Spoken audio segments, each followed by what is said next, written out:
জিকর কাণ্ডের প্রেক্ষিতে পশ্চিমবঙ্গ ছাত্র সমাজ এর নবান্ন অভিযান থেকে গ্রেপ্তার করা হয়েছে মোট 220 জনকে, আটক করা হয়েছে অনেককে।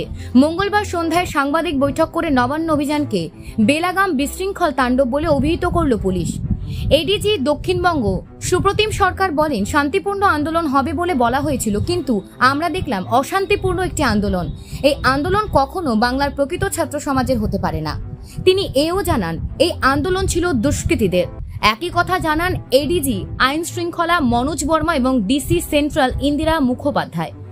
সুপ্রতিম বলেন, আমাদের কাছে তথ্য ছিল সাধারণ মানুষের আবেগকে কাজে লাগিয়ে প্ররোচনা দেওয়ার চেষ্টা হবে, যাতে পুলিশ বল প্রয়োগ করতে বাধ্য হয়।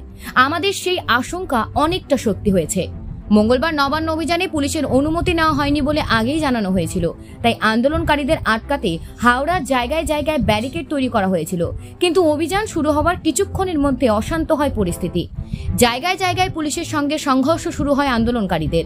পুলিশের দিকে উড়ে আসে ইট পাটকেল, বোতল ইত্যাদি। পাল্টা জলকামান ছোড়ে পুলিশ, ফাটানো হয় কাঁদানে গ্যাসের সেল। কয়েকটি জায়গায় লাঠিচার্জও করতে হয়েছে পুলিশকে। সাংবাদিক বৈঠকে পুলিশ জানিয়েছেন, নবান্ন অভিযান থেকে কলকাতা পুলিশ মোট 126 জনকে গ্রেপ্তার করেছে। ধৃতদের মধ্যে 103 জন পুরুষ এবং 23 জন মহিলা রয়েছেন। রাজ্য পুলিশের হাতে ধৃতের সংখ্যা 94। পাশাপাশি নবান্ন অভিযানে 15 জন পুলিশ কর্মী আহত হয়েছেন বলে তথ্য দেন সুপ্রতিম। তিনি আরও জানান, হাওড়া স্টেশন থেকে 4 জনকে গ্রেপ্তার করা হয়েছে। ওই আন্দোলনের নেপথ্যে যে চক্রান্ত করা হয়েছিল সে সম্পর্কে তাদের কাছে সুনির্দিষ্ট তথ্য রয়েছে বলে জানান তিনি। এডিজি দক্ষিণবঙ্গ বলেন, এরা লাশ ফেলা দেওয়ার কথা বলেছিল, তার অকাঠ্য প্রমাণ রয়েছে। তিনি জানান, আগেই গ্রেপ্তার করা হয়েছে অভিযুক্তদের। তারপরে নবান্ন অভিযানে পর্যাপ্ত পুলিশ ছিল। নবান্নমুখী রাস্তায় প্রচুর ব্যারিকেড ছিল। পুলিশ কর্তার সমালোচনা সুরে বলেন, কিন্তু আন্দোলন কতটা শান্তিপূর্ণ থাকলো সেটা দেখলেন সবাই। আন্দোলনকারীরা এলেন, তারপর ব্যারিকেড ধরে ঝাঁকানো শুরু হলো।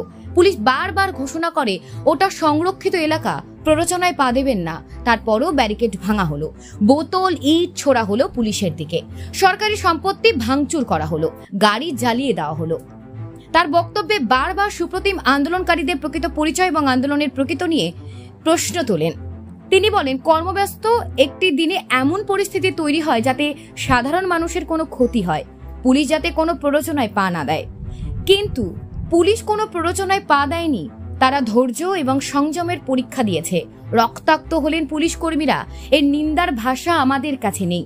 পুলিশ কর্তার সংযোজন পশ্চিমবঙ্গের ছাত্র সমাজের নামে আন্দোলনের ডাক দেওয়া হয়েছিল, কিন্তু আন্দোলনের চেহারা দেখে মনে হয়নি যে রাজ্যের প্রকৃত ছাত্র সমাজ এমন অসভ্যতা করতে পারে। বাংলার কোনো ছাত্র এই রকম গুন্ডামি করবে না বলে আমাদের বিশ্বাস। তার সংযোজন কারা আক্রমণ করেছেন, পুলিশ কতক্ষণ অপেক্ষা করেছে, তা সবার চোখের সামনেই ঘটেছে। ডিসি সেন্ট্রাল ইন্দিরা মুখোপাধ্যায় এদিন বলেন, সকাল 8টা থেকে রাস্তায় ছিলাম। 11টা নাগাদ ইট বৃষ্টি শুরু করে দুষ্কৃতীরা। আমাদের প্ররোচনা দেওয়া হয়েছে। আমরা বারবার বলেছি যাতে আইন শৃঙ্খলা না ভাঙে, পুলিশ বাধ্য হয় তারা করতে। আমরা বেশ কয়েকজনকে গ্রেপ্তার করেছি। পুরো কলকাতায় 126 জন গ্রেপ্তার হয়েছেন। পাশাপাশি বুধবার বিজেপির ডাকা বন্ধ নিয়েও মন্তব্য করেন সুপ্রতিম। তিনি বলেন, বিভিন্ন আদালতের নির্দেশ রয়েছে, বন্ধ ডাকা সম্পূর্ণ বেআইনি। তাই প্রশাসনের তরফে সব রকম বন্দোবস্ত থাকবে পুলিশের। আরও একটি কর্মব্যস্ত দিন যাতে নষ্ট না হয়, তার জন্য প্রশাসন পুলিশ সব ব্যবস্থা করবে।